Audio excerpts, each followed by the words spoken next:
Alam ko po nasa heaven ka na. Pero sana naman po, kausapin niyo naman po si Papa God. Tanungin niyo naman po siya kung ano pong nagawa kong kasalanan para po maparusahan po ako ng ganito.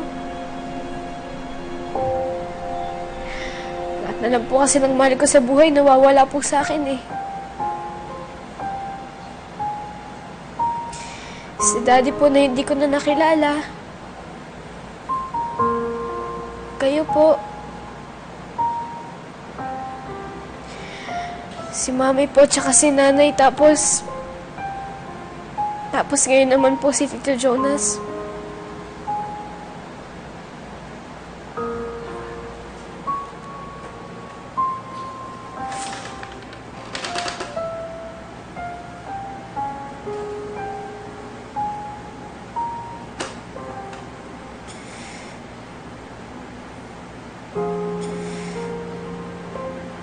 Alam ko po, naging brati po ako tsaka naging pasaway po ako.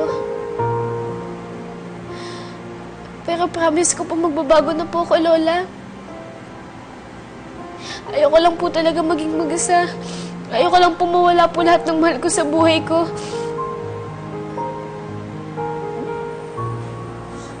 Apo, kaya mo yan.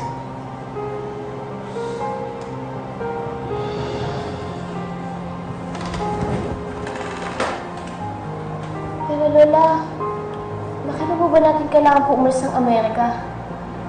Eh, nandun po lahat ng kaibigan ko eh.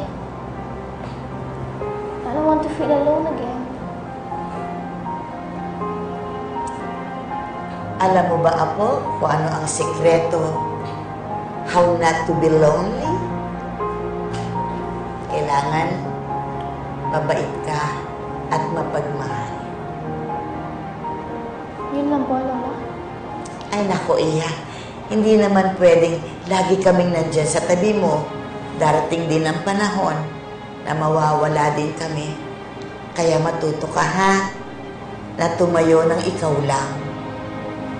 Pero, kung mabait ka at mapagmahal, kahit bumagsak ka, may mga taong